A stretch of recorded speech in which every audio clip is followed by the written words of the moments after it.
Bonjour à tous et bienvenue sur cette première vidéo, cette première capsule vidéo de présentation de l'outil GlideApp. Alors pour ceux qui ne connaissent pas du tout GlideApp, je vous explique brièvement ce que c'est. C'est tout simplement un site web qui vous permet de créer une web application. Donc un autre site web qui ressemble vraiment à une application que l'on connaît tous comme Facebook, Instagram, enfin bref, une application standard. Là, pour cette première vidéo, je ne vous montre pas comment on s'inscrit parce que y a juste à cliquer ici sur ce bouton Sign Up et moi, comme je suis déjà inscrit, forcément, je ne vais pas arriver sur le même écran que vous. Mais je vous fais confiance, il n'y a rien de très compliqué, il y a juste une adresse mail à rentrer et se laisser guider. Je pense que vous allez savoir le faire sans problème. Pour cette première vidéo, vraiment, mon objectif, c'est déjà de débroussailler un petit peu, on va dire, parce que vous allez voir que c'est un outil très puissant avec lequel on peut faire plein de choses, mais qui forcément n'est pas toujours très lisible, parce que quand il y a plein d'outils, on peut vite s'y perdre. Donc mon objectif premier aujourd'hui, c'est vraiment de découvrir, de se familiariser avec l'interface qui, une fois qu'on l'a comprise, n'est finalement pas très compliquée.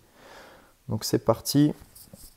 La première fois, oui, je vous le dis aussi, je vous montre, parce que là, forcément, c'est les applications que moi j'ai déjà créées. La première fois que vous arriverez sur cet écran, ce que vous aurez, c'est ça, donc les applications, ce qu'ils appellent les applications pro. Donc ça a été créé par les créateurs du site GlideApp. Vous pouvez tester ces applis et les acheter.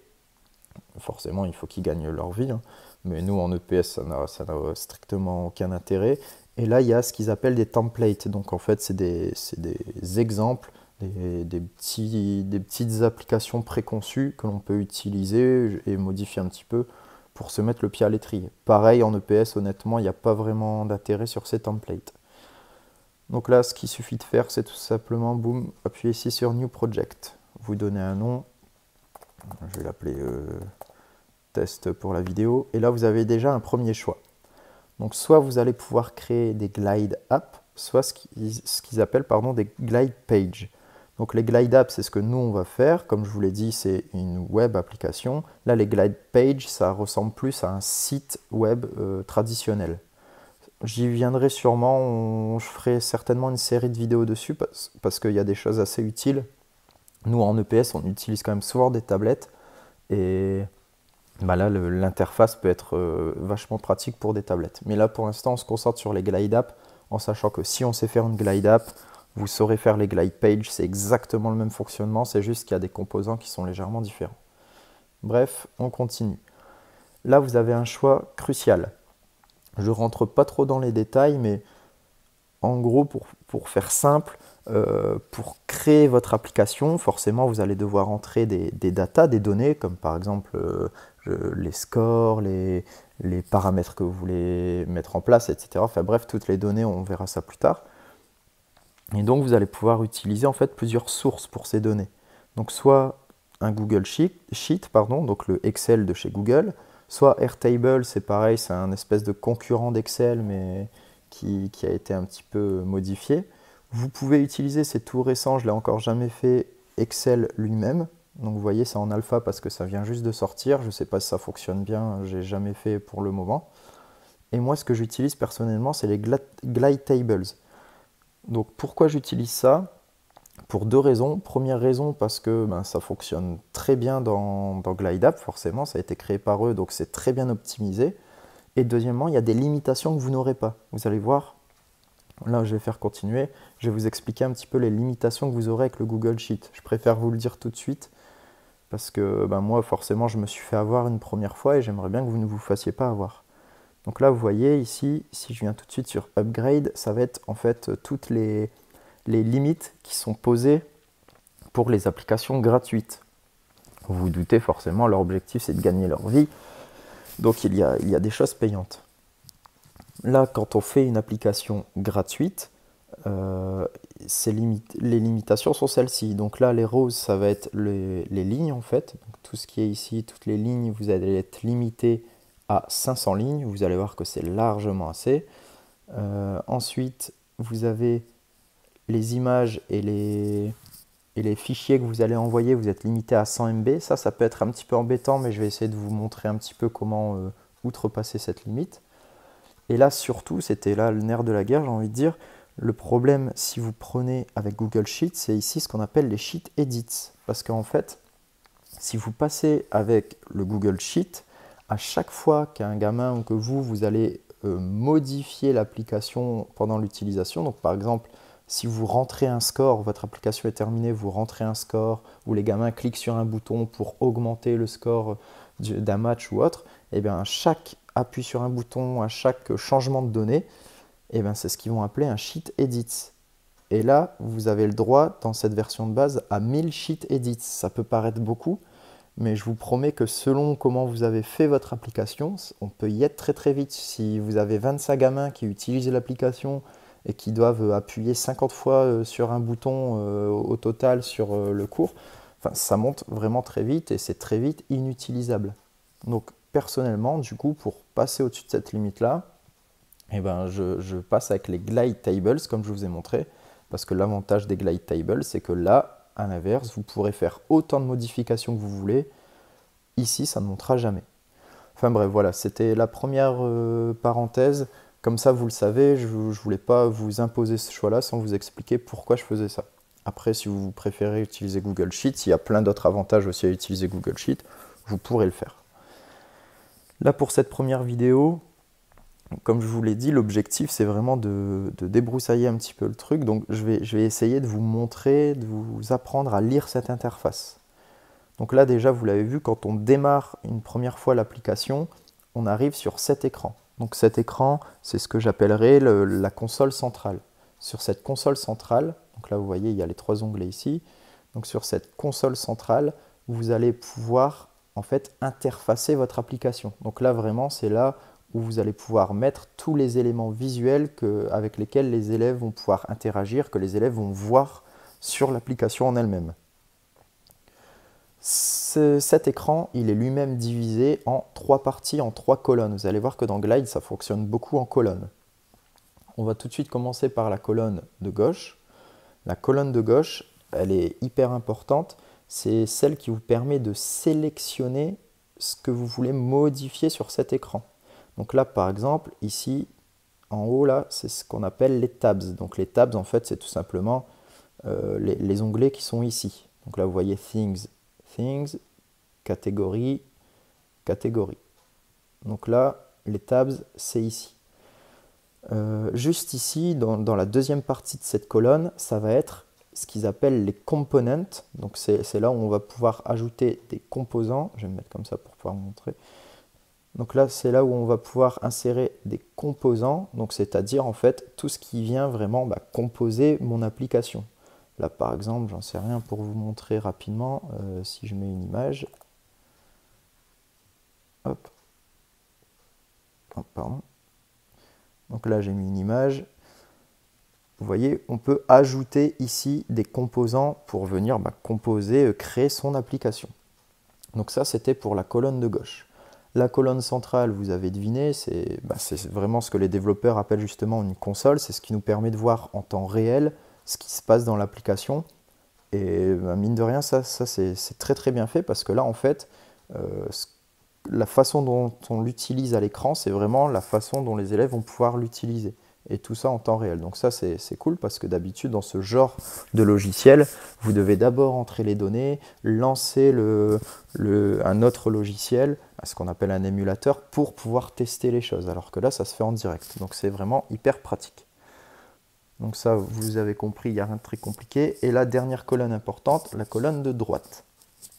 Cette colonne de droite, ça va être tout ce qui va être en fait les paramètres. Par contre, je vous donne tout de suite une indication importante parce qu'au début, quand on débute justement, on se fait souvent avoir. Ce qui est affiché ici dans cette colonne de droite va dépendre de ce que vous avez sélectionné à gauche. Je m'explique. Là, par exemple, j'ai cliqué sur Things. Vous voyez que c'est en bleu en surbrillance. Donc, toutes les options que je vais venir toucher ici, ça va concerner ce que j'ai sélectionné. Donc, en l'occurrence, l'onglet Things. Là, par exemple, la source de cet onglet, je veux que ce soit la feuille Things. Si je change, je peux changer catégorie. Vous voyez que ça change complètement toute l'application. Donc là, je répète, tout ce qui est dans cette colonne, toutes les options de cette colonne dépendent de ce qu'on a sélectionné ici. Vous voyez que si je sélectionne là, bah forcément tout de suite, ce n'est plus pareil.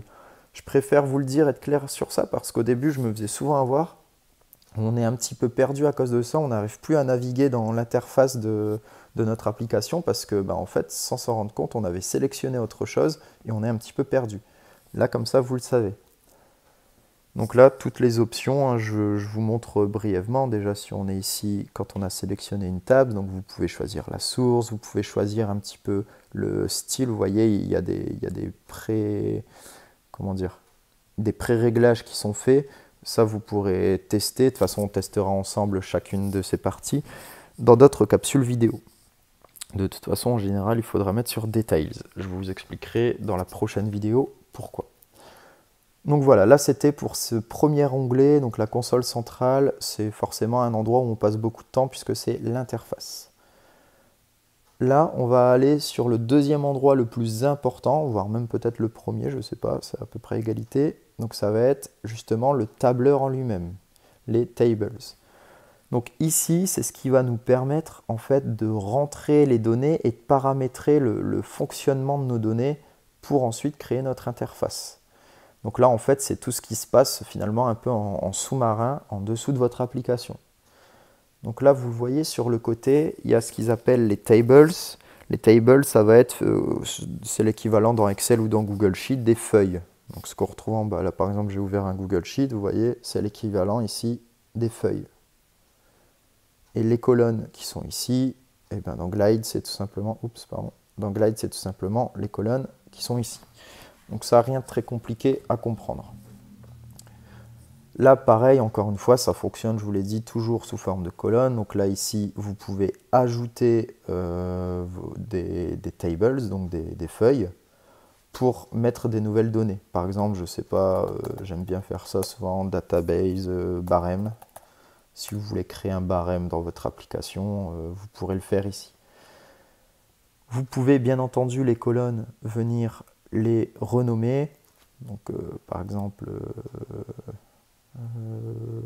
point, hop. Changer le type de colonne, ça pareil, on y reviendra dans une vidéo dédiée en fait à cette feuille ici, où je vais vous montrer tous les types de colonnes, tout ce qui existe. Donc là, on va dire que ici, les points, ça va être des nombres. Précision et tout ça, ça je vous l'ai dit, on verra plus tard. Donc voilà, là les tables, et là ce que vous pouvez ajouter. Là bien entendu en appuyant sur le plus, vous pouvez ajouter des petites colonnes également. Et vous voyez qu'il y a encore plein d'autres types de colonnes, ça pareil, on y reviendra je pense quasiment un par un. Donc bien sûr il y a des colonnes qui vont l'une avec l'autre, donc là je ferai des tirs groupés. On essaiera de revenir le plus précisément possible sur toutes ces colonnes et pourquoi utiliser tel ou tel type de colonne. Donc voilà. Si je récapitule pour l'instant, on a la console centrale sur laquelle on vient interfacer l'application, les tables, le tableur sur lesquels on vient insérer toutes les données qui vont être utiles pour notre application. Et là, si vous voyez, si vous regardez ici, il y a un dernier onglet que j'utilise souvent au tout début et tout à la fin, c'est les paramètres généraux. Donc là, vous allez pouvoir choisir typiquement la couleur générale de votre application. Vous allez pouvoir choisir un petit peu des éléments visuels de votre appli, la police de caractère, etc., etc. Donc ça, c'est pour l'apparence. Vous pourrez également ici changer l'icône de votre application, donc comment ça va apparaître sur votre smartphone, enfin le smartphone des gamins. Et onglet important, ça va être ici. L'une des premières choses à faire lorsque vous ouvrez une nouvelle application, c'est de venir ici et vous allez voir que de base, en fait, c'est coché sur Public with Email. Qu'est-ce que ça veut dire? Ça veut dire que quand les gamins vont flasher votre QR code ou appuyer sur le lien que vous aurez envoyé pour l'application, et ben en fait, ils vont devoir entrer une adresse mail. Nous, forcément, c'est pas ce qu'on veut. Donc là, vraiment, chose très importante, venir ici en premier, donc dans cette feuille, Privacy, et appuyer sur Public. Comme ça, quand ils vont flasher le QR code ou appuyer sur le lien, ça va directement ouvrir l'application sans avoir besoin de s'authentifier. Donc ça, c'est sympa. Après, si vous avez des besoins précis d'avoir une application avec où c'est bien de se connecter, ben bien sûr, vous pourrez laisser sur Public with Email. Mais là, nous, dans un premier temps, je vous montrerai des applications publiques où on n'a pas besoin de compte, d'adresse mail. Voilà. Toutes les options, on y viendra peut-être plus tard aussi quand je vous montrerai justement des applications qui utilisent les emails. Là, pour l'instant, on n'en a pas besoin. Sinon, c'est à peu près tout. Là, je vous montre quand même ici, parce que ça peut être quand même intéressant de savoir ça dès le début. Si vous venez ici dans Sharing, si vous appuyez sur Allow Anyone, bon, désolé pour mon accent, hein, mais Allow Anyone with the link to copy the app and sheet, pour ceux qui sont allergiques à l'anglais, ça veut juste dire qu'on autorise tous ceux qui ont le lien à copier cette application et les données qui y sont associées. Donc ça, il faut faire hyper gaffe. Je vous rappelle qu'on est quand même soumis au RGPD et que donc, au même titre que tous les autres outils numériques, vous n'êtes pas censé mettre des données certaines données sur vos élèves, comme par exemple associer les noms, prénoms, les âges, les dates de naissance, justement les adresses mail, etc., etc. Donc soyez vigilants à ça. Vous allez voir qu'on peut tout à fait respecter le RGPD et utiliser tous les outils de Glide sans problème. Donc ça, faites-y attention. Donc voilà, pour cette première vidéo, je vais m'arrêter ici. Je vous l'ai dit, je ne veux pas que les capsules vidéo soient trop longues. J'espère avoir été clair. S'il y a des questions, n'hésitez pas à me les poser en commentaire en dessous de la vidéo. Je me ferai un plaisir d'y répondre.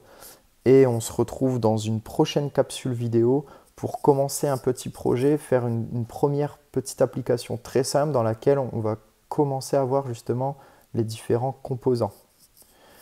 Donc voilà, merci d'avoir regardé cette vidéo et je vous dis à la fois prochaine.